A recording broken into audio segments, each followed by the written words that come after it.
Hi there, and welcome to another presentation from the Department of Emergency Management. This time of year, we want you to be thinking about hazards and certainly preparing for hazards. You must do that all year long, but being where we are in the world, especially during hurricane season, we must be prepared. Today, we're talking safeguarding at risk populations. So, what does that mean? Well, we're going to delve into it as we reflect on all that happened with Hurricane Elsa last year in Barbados. And to help me in this discussion, I have a few people who are going to be joining in. Danielle Skeep is Deputy Director Acting of the Department of Emergency Management, DEM Barbados. We also have Andrew Pollard, who is Project Coordinator, Ministry of People Empowerment and Elder Affairs. And Trudy Griffith is the president of the Diabetes and Hypertension Association of Barbados. Welcome to all of you. Thank you, Tisha. And I know when we start thinking about hurricanes and hazards, certainly natural or otherwise, we don't necessarily go to people empowerment, or we don't necessarily think automatically the Diabetes Association. So we're going to explain what the connection is as we delve into today's discussion. But I'd like to start first of all with you, Danielle. Talk to us about what the DEM is doing to assist in being more inclusive of the most vulnerable among us. Okay, good morning again, Tisha, and good morning to all of those who are viewing us this morning. So, by law, the Department of Emergency Management, in conjunction with other agencies, including the Ministry of People Empowerment and Elder Affairs, who are here with us this morning, we are required to identify, prepare, and maintain a national database with regards to those persons who are particularly vulnerable to the consequences of a natural hazard impact. Now, the DEM's volunteer arm or district emergency organizations have been very instrumental in the preparation of this database. With the help of various other agencies under the umbrella of the Ministry of People Empowerment and Elder Affairs, we have the National Assistance Board. We all get together and we try to identify through our activities and engagements within the community to identify those persons who we believe will need that assistance after the impact or even before the impact of a hazard. For certain, we know that there's not everybody who's disabled is going to need that government assistance per se, but there are some people who will not have that support at home and will need it. I will also say to you that post Tropical Storm Matthew a few years ago, it was highlighted to the Department of Emergency Management that at that time we had made no provisions for the deaf community when we were hosting our national press conferences to inform the general public about pending hazard impacts. And they definitely, Tisha, were not pleased about it. And rightly so. But we listened and we acted on it. And you will see now that it is standard practice for us to have an interpreter or even to have closed caption when we're doing things on a national level. So when these national press conferences are being held, we now are more inclusive of our deaf community. Further to this, the Department of Emergency Management in 2016 would have hosted our All Hands on Deck initiative. And this would have seen several emergency services, including our police force, our fire service, and our district emergency organization volunteers, learning basic sign language because we realized it was important when we were in the community that we also needed to communicate with our deaf community. Certainly, we also have created brochures with large print, and these were geared towards the elderly, persons with special needs and disabilities. So, in the past couple of years, we really have been listening and we've been acting upon the advice that we have been given by our various stakeholders, particularly those of our vulnerable population. We All also, right, so you every said it. You've said a great deal. So we want to bring the others in so we can make it a rounded discussion, and that's a lot for us to think about. But I think one of the biggest takeaways that you've mentioned is the fact that you've been responsive. So we had some members of the disabled community coming through and saying, when you're sharing the messages, we are not necessarily able to get the messages because you are not sharing with us via sign language or what have you, and you were responsive, that and that's important. I want to go quickly now to Andrew and talk about what the Ministry of People Empowerment and Elder Affairs, what you are doing in that ministry, what some of the services are that are available, and how you prepare for occasions like hurricanes and other hazards that might be getting ready to hit the island. Right. Thanks very much, Tisha. Thanks for having us. Um, what Daniel has said, we more or less collaborate with them. But in terms of our preparation, it mainly comes with the vulnerable persons list that she mentioned before, where we identify persons who are vulnerable to any, like if it was a hurricane or any other shocks. But particularly in terms of a weather event, what we have done is we've gone out there and try to look throughout the communities to identify those persons who would need evacuation. Now, as Daniel had earlier said, um, everybody who has a disability or otherwise might be seem to be compromised may not necessarily be so. So we've gone into neighborhoods and persons, investigating persons who may have been thought to be vulnerable, and um, people in the community would have said, "That's all right. We have them covered. Once we know there's a hurricane coming, we can get them out." So the cohort we are concerned with are those persons who have no one at all to be able to move them to safe haven once we hear that the event is coming. And therefore, we identify these people and we are able to liaise with the various agencies responsible for evacuation to be able to get them to move persons to safe haven. We also, after the event, what we do is we have the Disaster Social Relief Committee, and that's responsible for more or less prepositioning assistance so that once the all clear is given, we have officers across the our ministry, but other ministries as well, social workers, and pretty much other persons working in the ministries who are not social workers are assigned to the various social relief centers so that persons can come and get assistance and they can make their plight known, and we will be able to act on that. In addition, we conduct social assessments. So once DEM gets reports that persons' homes have been compromised, as we did last year with Hurricane Elsa, our social workers are out there taking information and looking at what needs persons have, immediate needs that persons have.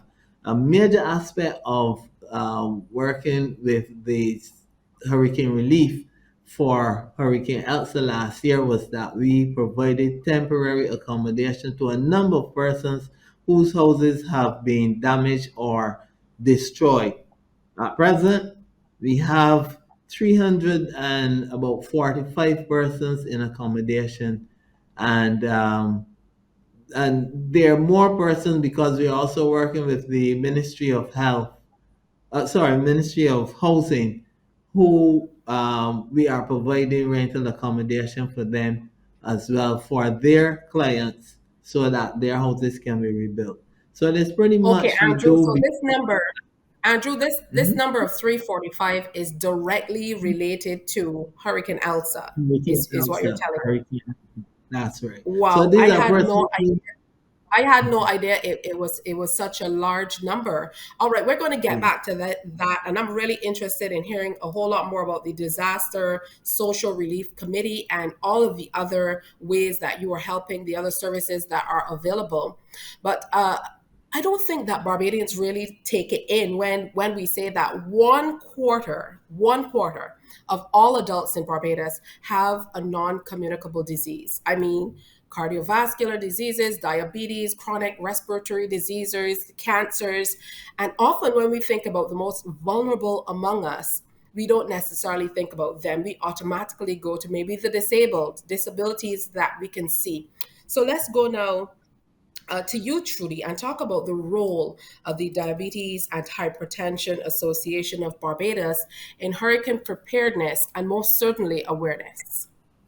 Good morning, Tisha, and good morning to everyone who's joining us this morning. So, one of the things that we want persons to appreciate is that you need to be prepared.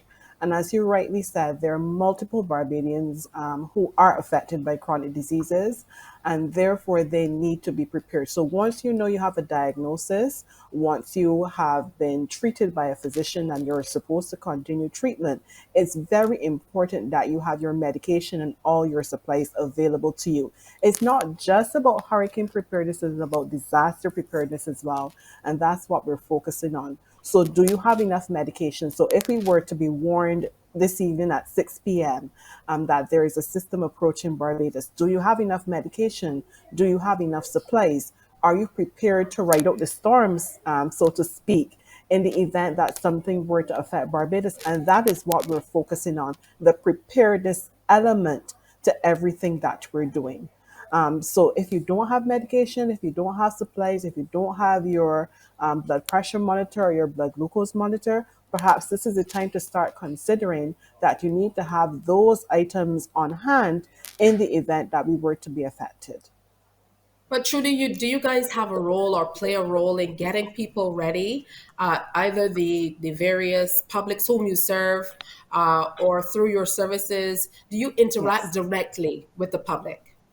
Yes, so we are open to membership from all Barbadians, regardless of your status, regardless of whether you have diabetes or hypertension. And through the generous sponsorship of our local distributors, you are entitled to a free glucometer. A glucometer being a device that allows you to measure your blood glucose or your blood sugar level. So you can get that device free of cost, and the only obligation you would have thereafter is to get the strips. So that is something that we provide. We also provide advice to persons in terms of your emergency kit. So it's all well and good that you have this diagnosis, but perhaps you need some guidance to make sure that you have everything on hand. And we are here. We actually have an emergency kit in our office right now, that persons can come and view it and see the items that they would need to put in their own kits and also consider that. So we are here on hand to provide that advice to all Barbadians. Whether you want to come in person or whether you want to contact us on phone, by the telephone, or online, we are available. The important thing is to be prepared. And I'm really happy that Here. you reiterated that it's all about hazards. And sometimes when we think about these things, we don't think of all the ways that we can be impacted. We most certainly, as a small island, developing states, are vulnerable in certain ways. But we don't consider things like house fires and all of this. All of these are hazards that you really need to prepare for. So let me jump back over to you, Danielle, and talk a little bit about the work that you are doing at the DEM in preparation for being able to take care of, again, the most vulnerable among us is what we're talking about today. We heard Andrew talking about going into communities and hearing people say, we have our neighbors covered, which is the wonderful Barbadian spirit, but that's not the case for everybody. So, talk to us about how you are preparing to be able to help those of us who might need a little extra help around those times where hazards hit. Okay, so as I said before, we do this in collaboration with our various stakeholder agencies. So, for example, earlier this year, we would have conducted our shelter visits of the public shelters. And when we do that, we want to ensure that we do have a member representation from our disabled community as a part of that, because certainly they're key to letting us know if the shelter is going to be ready, if it's going to be accessible for those persons who need to be there. So, a part of our team, we have for the last few years had representation through the Barbados Council of the Disabled, and they do send a representative with us. And he is normally able to, point out things. He will tell us about this is going to be prohibitive for persons in wheelchairs, or maybe if somebody is using a cane, it's going to be difficult for them to get up. And then from here, we try to mitigate and see how best we can maneuver around that, bearing in mind that a lot of our shelters, in fact, most of them are not purpose-built shelters, and they're actually used for other activities throughout the year. Outside of that, similarly to Mr. Pollard's group, as I mentioned before, we have our district emergency organizations, and perhaps recently you would have noted that they've been going out into the community. They've been doing what we term as community profiles. They will come out mostly on weekends, Saturdays and Sunday evenings. And this is part of their outreach, going out into the community, meeting those persons out there. And through them, there are eyes and ears in the community. So we find out from them the pulse of the people. What is it that is disturbing to people in various locations? And certainly, if we are not able to rectify the situation from our end, we certainly do have that leverage that we can talk to other agencies, maybe if it is to get drains cleared or wells cleaned, etc. We have the leverage then to talk to our partners and our stakeholders at the Division of Drainage, Ministry of Transport Works and Water Resources, so we can get that situation rectified. Um, Also, and this is a part of that, we've really been ramping up our social media presence. And we were told a couple years ago that our deaf community really do heavily use social media. So that's an avenue that we've been trying to use to inform all genres of our population, all demographics, through the use of our social media platforms. And I think that really has been working. I've really enjoyed seeing and hearing more about how we can prepare, because we tend to be far more reactive when it comes to hazards than proactive. And the name of the game is really preparation. I'm going to jump back over to Andrew to talk about accessing these services. And one thing that stuck out for me when we were talking about the services you offer was the Disaster Social Relief Committee. Now, I'd like to kind of link that with something Danielle said. She talked about where there might be wells to be cleaned and different things in the community. I know you're dealing particularly in your ministry with elders, the older people in our community. But I mean, generally, is people empowerment. So it really calls for a hard task of, pulling everybody together, working together. Talk to us about how regular people are able to contact you and perhaps access these services to be able to get ahead of any hazards that might be looming. All right, so we have, as you know, and we are about to amalgamate the four departments in our ministry which are responsible for social protection and the delivery of social services. So we have the National Assistance Board that deals mainly with the elderly. We have the National Disabilities Unit, which caters to persons with disabilities. The Child Care Board and the Welfare Department pretty much looks at all vulnerabilities.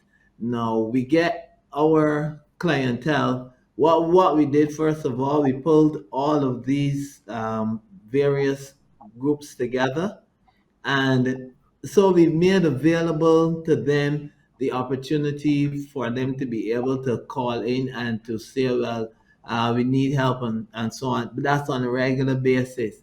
In terms of disaster social relief, though, that basically is a service which comes after an event. Um, A lot of it you'll find we did when we were in the heat of the COVID-19 pandemic. And so the ministry was able proactively to distribute 4,000 care packages to a number of our clients, a number of persons coming from various constituencies, a number of persons who came through churches and other faith-based organizations and community-based organizations. What that means is that we are already targeting people in terms of anticipating any shocks or traumas, whether it's localized or whether it's national. So we are able to target people, taking into consideration the information we have on their well-being, on their livelihood, excuse me, livelihoods.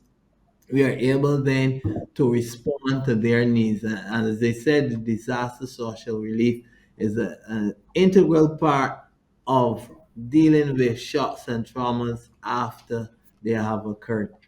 Basically, that's how we go about seeking to assist persons um, in these situations.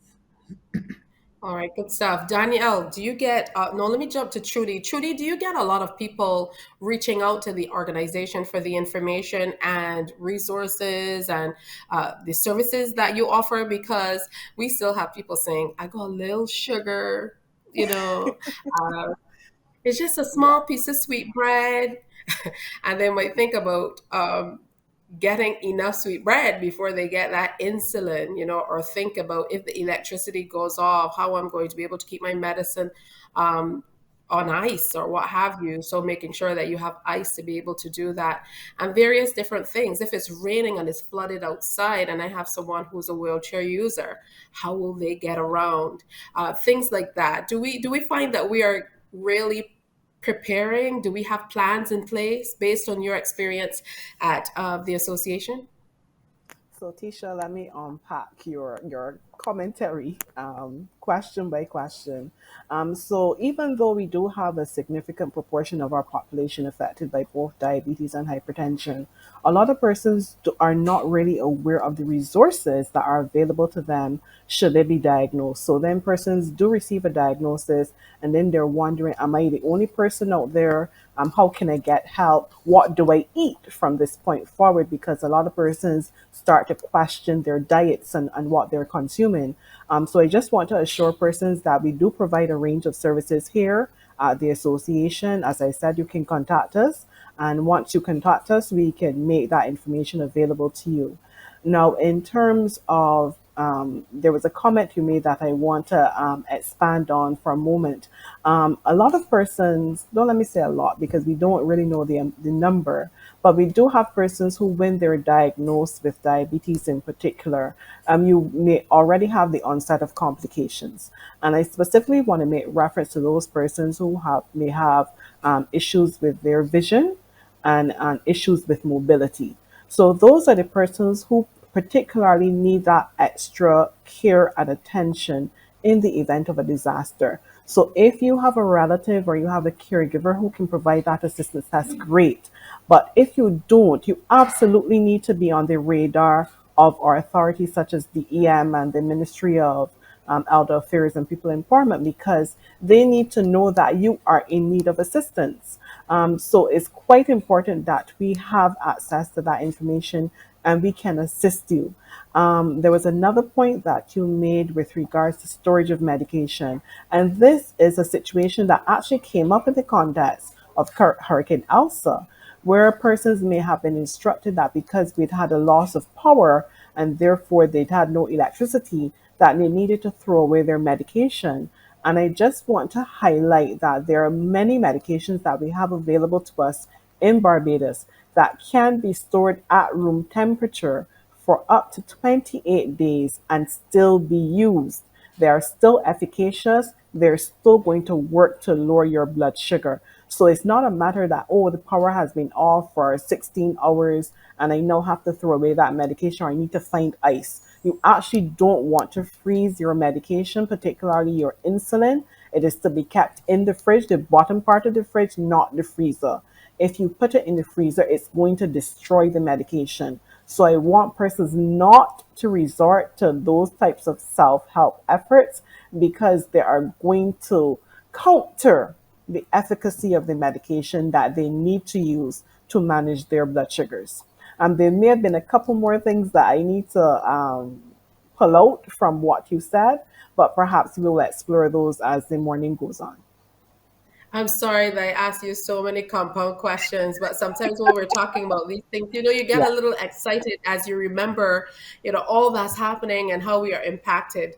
Let me go back to you, Danielle, which is where I was going to go before I went to Trudy.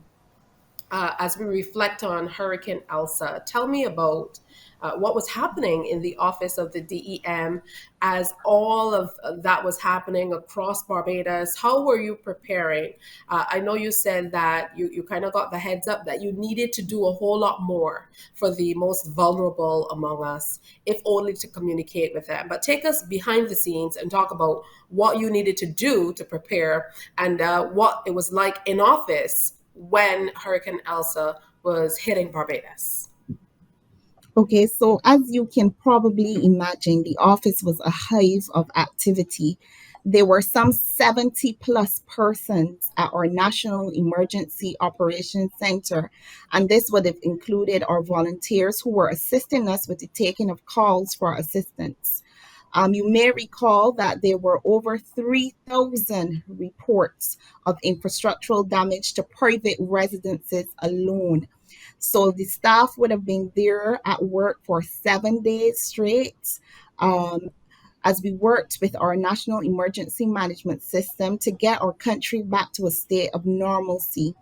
At times, it was very emotional for us as we spoke to those persons who needed assistance. We understand that people were still battling with the effects of COVID. They were still recovering from the ashfall. And for some people, you could just hear it in their voice that it was a sense of despair. The roof is half gone, it's flapping in the wind, the rain is coming in, the children's clothes are getting wet. So for our staff, how do we really prepare for that? We try to ensure that our staff themselves, as I would have said before, we were there for 7 days straight. So part of our preparation is to ensure that our families themselves are okay while we are away from them. So we allow our staff that opportunity to get their houses and themselves in order before they come to help the country in general. Throughout the year, we continue our training regime. As you would as you would be aware, COVID has taught us that a lot of things that we thought we had to be there in person to do, we don't necessarily need to be there, but we do need to know how to use the technology. So throughout the year, we would have had lots of courses in how are we going to be using our Zoom platforms, how are we going to be entering our data online, etc., so that in real time, any one of us who needed to access that information, how are we going to get it? So it was stuff like that that we were doing beforehand. And certainly, were ensuring that our population was aware and informed. So certainly all throughout the year, we are doing presentations. We are doing this to all types of groups. We would have been talking to schools. We would talk to youth groups, church groups, all types of groups to get ourselves prepared for the onslaught of any adverse hazard impact. If you're just doing it, we're talking with Danielle Ski, Deputy Director Acting of the Department of Emergency Management in Barbados, Andrew Pollard, who is Project Coordinator, Ministry of People Empowerment and Elder Affairs, and Trudy Griffith, President of the Diabetes and Hypertension Association of Barbados. We're reflecting on ELSA, but we're talking about safeguarding our most at-risk populations as we prepare for whatever comes. If 2021 taught us anything, it is expect the unexpected. With that, Andrew, I think you can now step in and tell us about some of the lessons you learned. At the tail end, you're saying you still are housing up to 345 people, possibly more, coming out of what happened with Hurricane Elsa. So let's reflect a bit on what happened and think about what we can change moving forward. All right, thanks very much, Keisha. Yeah, because we hadn't have had a weather event, such a weather event for 50 something years, um, we didn't have that experience per se.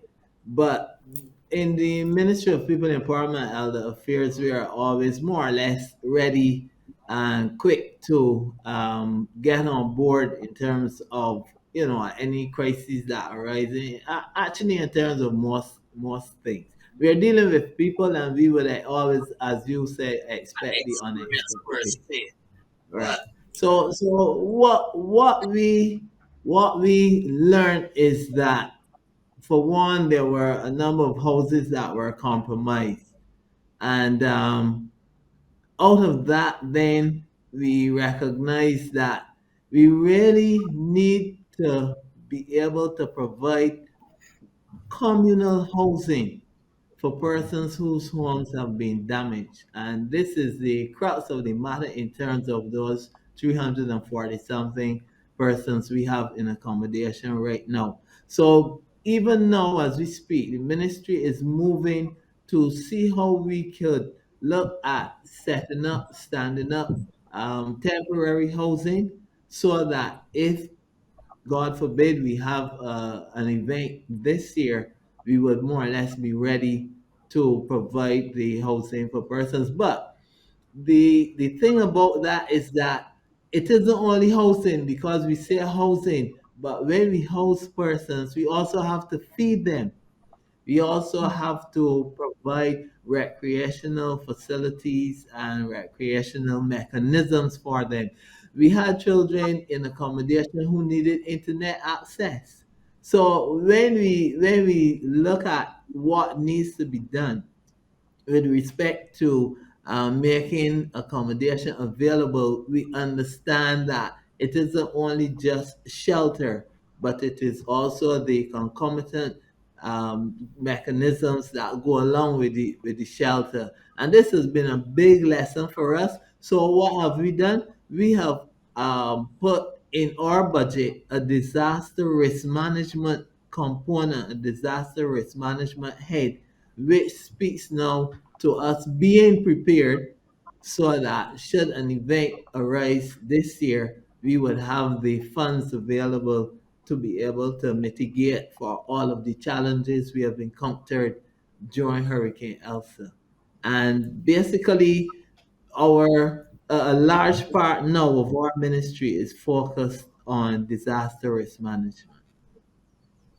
Disaster risk management. I love that. I was fortunate enough to be a part of a training session over a series of days put on by the UN, one of their agencies, and it's just amazing some of the things that we overlook when we think about what's happening. Trudy, reflections from you. What are some of the lessons learned? What are some of the ways that we can improve on what we've done? What are some of the things that you would like to share so people can start preparing even now? Right. So let me tie that into some general recommendations. What we find is that when a system is approaching, that persons tend to run off to the supermarkets, to the hardware stores, and try to retrieve the supplies that they think they need to weather the storm. But then there are persons who, at that point in time, then start to look around. Oh, I don't have enough of this medication. I don't have enough of that.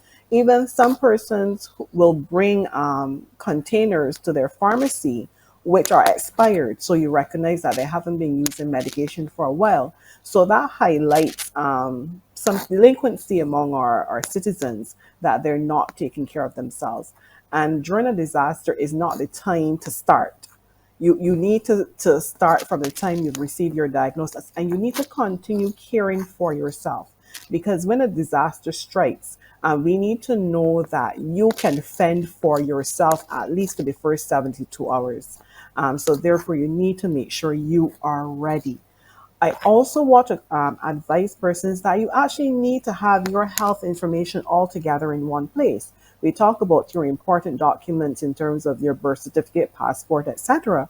But you also need a written record of what is going on with you health wise. What conditions have you been diagnosed with? What doctors do you see? What medications have they prescribed? How are you supposed to take your medication? In the event that you need to seek urgent medical attention, you need to make sure that the physician or the healthcare professionals who are going to be providing that level of care have a point to start from, and that you're not now trying to recall what is going on with you, so that they in turn will know how to manage your health and your condition. So it's really all inclusive. Yeah, and I like that you said the term, make sure that you can fend for yourself, because that's truly a Bajan term. Make sure you can fend for yourself for 72 hours. But that's why we're here, because there are some people who just cannot. So we have to make sure we put Yes. things in place for those among us who can't fend for themselves for that 72 hours. And that includes doing things like, even at the basic level, if you don't think you're part of the vulnerable community, you want to have waterproof containers with your most valuable items and your most important documents and things like that. Because look at this, look at how many people lost their roofs and so on in Hurricane Elsa. So back to you, Danielle, in talking about preparing, maybe some of those areas that we don't particularly pinpoint, or that we don't think about, even with fires and flood, is very, very important for us to prepare. It certainly is. One of the things that I have been pushing of late is the identification in your home of a safe room or space. This, as I said before, would be an area with very little opening to the outside. So, very few windows or doors that lead outside. You want to be in an area where if the wind comes in, it does not pick up your roof and take it away. So, we want people to have that. We also want persons to be aware of their pets, and maybe if you are a farmer, of your livestock, because you do have to make provisions for those as well. None of our public shelters right now, we will not allow you to take your pets. So you do have to make provisions for them. Another thing that I would advise people to do, Tisha, as you said, you really need to know and to put away safely your important documents, your marriage certificates, your birth certificates, your title deeds. I think I had mentioned it at a seminar I had done earlier. Part of the challenge that we're having right now with rebuilding, etc., is the fact that we want to help persons, but there's no proof of ownership, no proof that you own that land that you're asking us to rebuild on, or that you have rights to that house. So those things become particularly important, and we tend to take those things for granted. So we do need you to put those things away safely, as Tisha said, preferably in a fireproof or waterproof container where you have it.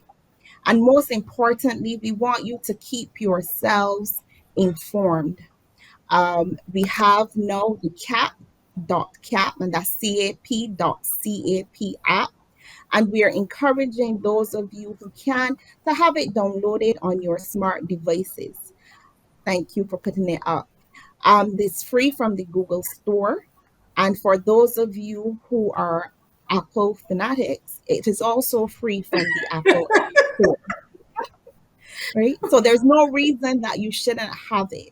And it does give you that up to date information. It comes from reliable sources. So that's what I'm encouraging everybody to do. And of course, to stay tuned to all of our local media houses, GIS, CBC, all of our social media pages. We are encouraging you to keep following us, to keep liking us, and to keep yourselves informed as well as your neighbors. Of course, and all of the ways that you can follow the Department of Emergency Management, they're noted at the bottom of this page. Very, very easy to get in contact with them. I realized someone was asking about how they can get through to Trudy Griffith, and we shared it on the YouTube page. But we most certainly are happy that you're asking questions. So her email address is president@dhabarbados.org. That's how you can reach Miss Trudy Griffith. All right, so I want to really kind of pull everything together, and I'm going to land on you, Trudy. When we talk about truly preparing, especially when we have an organization like yours on board, it means that you have to prepare not only in the ways that we're thinking about that are directly related to the hazards, but we have to prepare indirectly as well.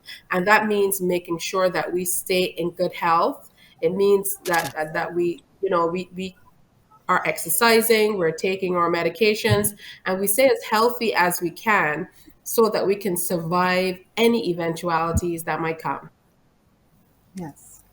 So you're quite right. We really and truly need to be taking charge of our health. I think when COVID hit our shores, that really brought to the fore the situation as it relates to chronic non-communicable diseases in Barbados. And certainly when Hurricane Elsa affected us last year, again, we were very much made aware that we need to be prepared.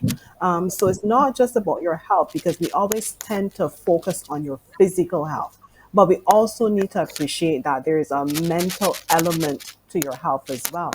So when someone has been affected by a chronic disease and perhaps they're not in the best of health, their financial situation changes, that affects you psychologically as well. And therefore, that can pose as an obstacle to you moving forward. And therefore, it's quite important that you can refer yourself or get referral to other resources, whether they are government agencies or civil society organizations such as the association, so that we can provide the assistance that we have access to, or perhaps point you in another direction so that you can get the assistance that you need.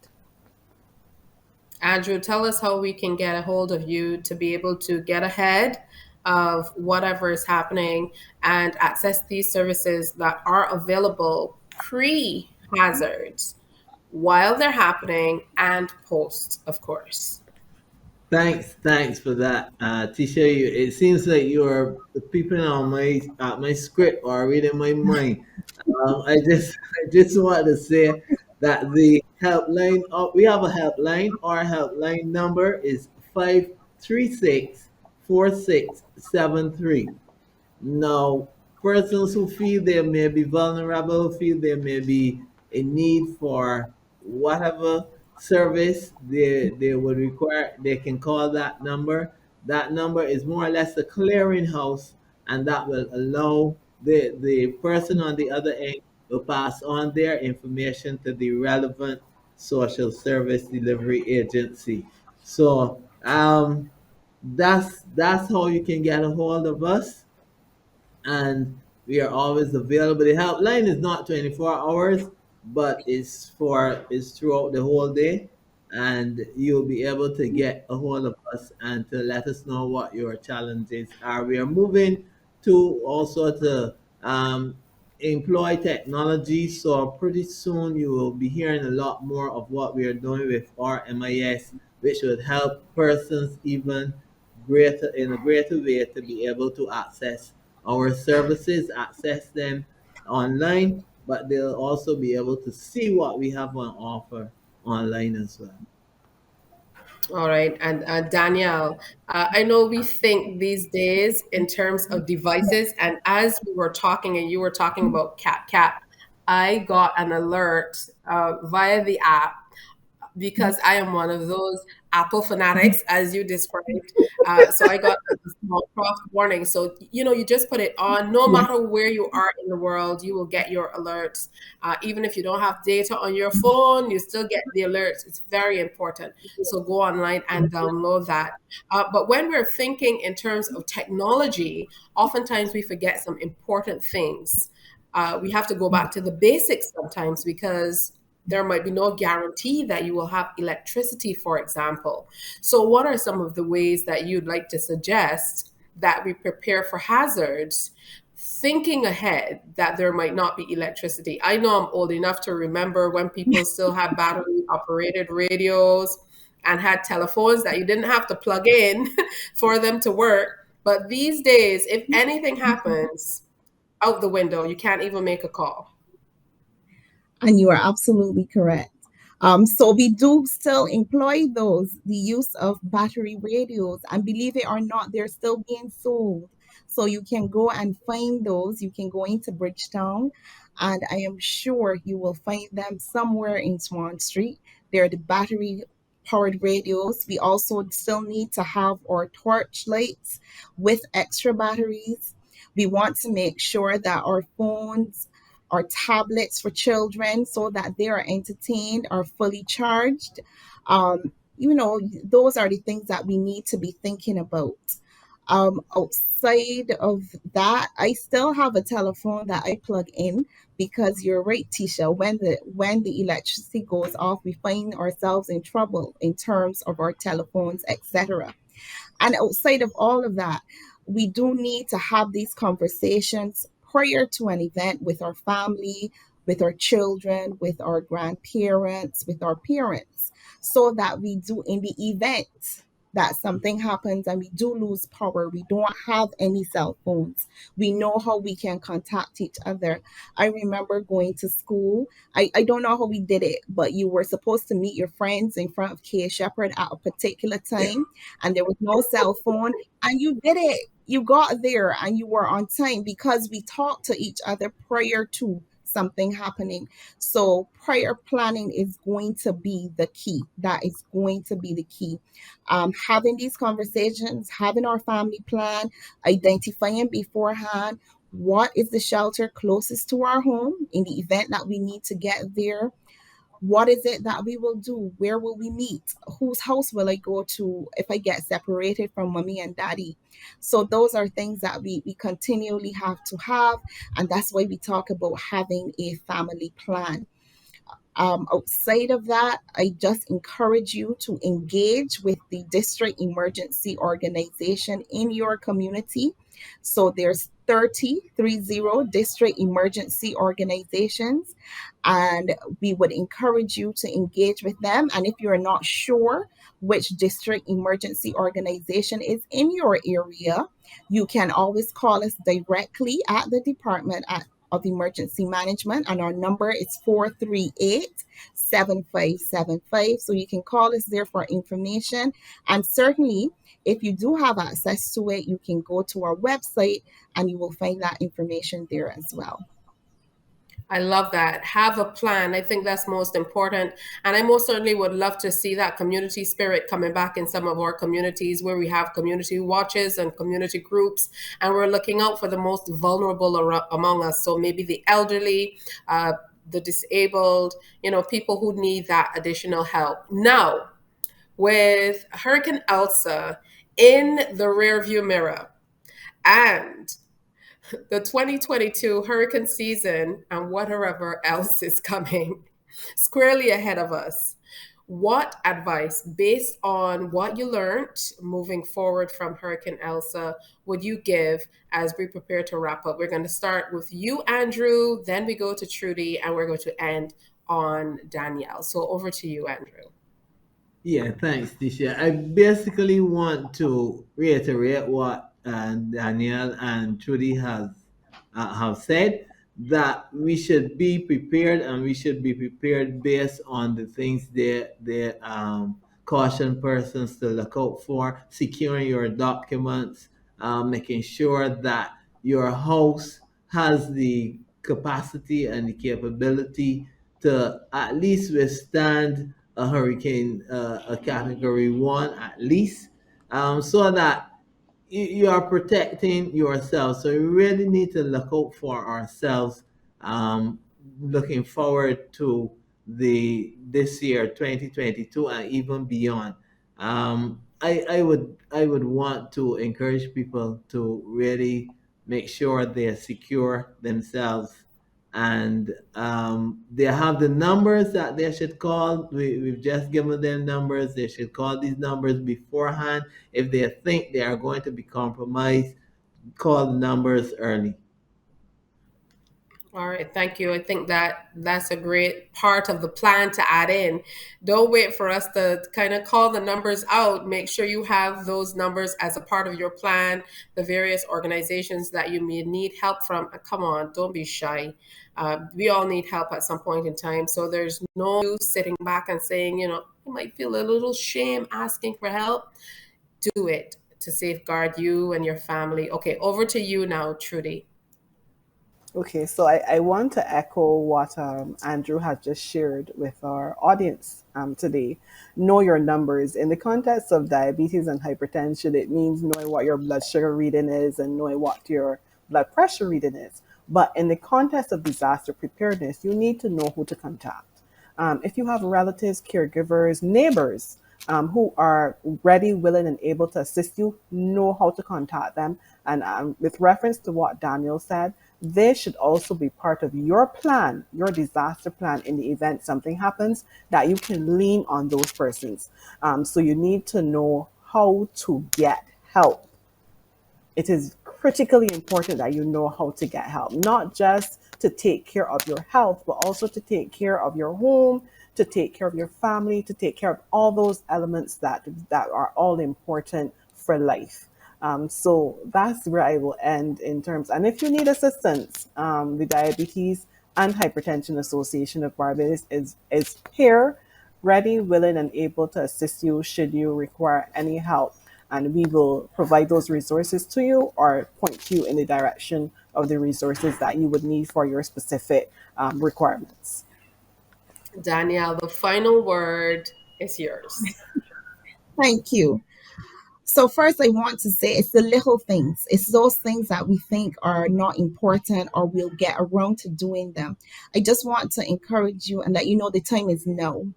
In terms of our surroundings, we want to make sure that we've cleaned up around the house. We've gotten rid of the debris from around the place. We don't want excess grass and stuff like that in the drains that will cause flooding or, make it worse if we don't clean up around our houses. We need to remind our children that when they're finished playing with their toys, the bicycles, etc., they need to bring them inside because those things become missiles.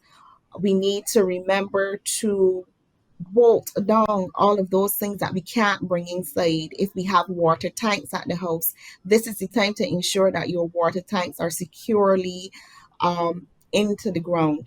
You also, those nice garbage cans that we know all have, in the event that something is coming, we need to secure those so that they don't blow away to the neighbor's house or get damaged or even cause damage to us.